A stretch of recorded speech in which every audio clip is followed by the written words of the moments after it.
అమ్మా నన్ను తెచ్చారనుకున్నావా? ఒక మాట చెప్పాలనిపించలేదా? చెప్తే ఒప్పుకుంటారా? ప్రేమ పెళ్లికి ఏ పెద్దలు ఒప్పుకున్నారు కనుక ఒప్పుకోరు. ఎలా ఒప్పుకుంటారు? 18 ఏళ్ళు ప్రాణాలకు ప్రాణంగా పెంచుద్ది. ముక్కు మొహం తెలియని ఇలాంటి అభ్యాస చదువుకి ఇచ్చి చేయడానికి కాదు. ఎవరు ఒప్పుకోకపోయినా ఈ పెళ్లి జరుగుతుంది. మేం జరిపిస్తాం. నా చెల్లి పెళ్లి జరిపిస్తానికి మీరంతా ఎవర్రా?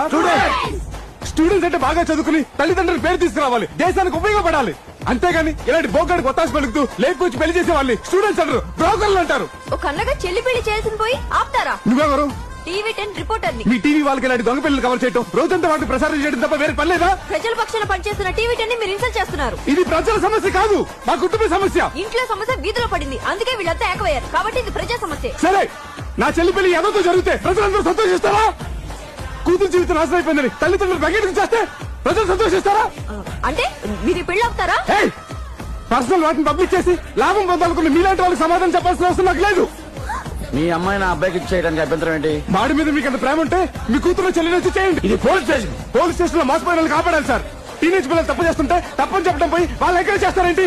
18 ఏళ్ళు కూతుర్ని కంటికి రప్పలా చూసుకున్న తల్లిదండ్రులకు అధికారం లేదా? 10 రోజుల క్రితం పరిచయం వీడికి మాత్రం అధికారం ఉందా?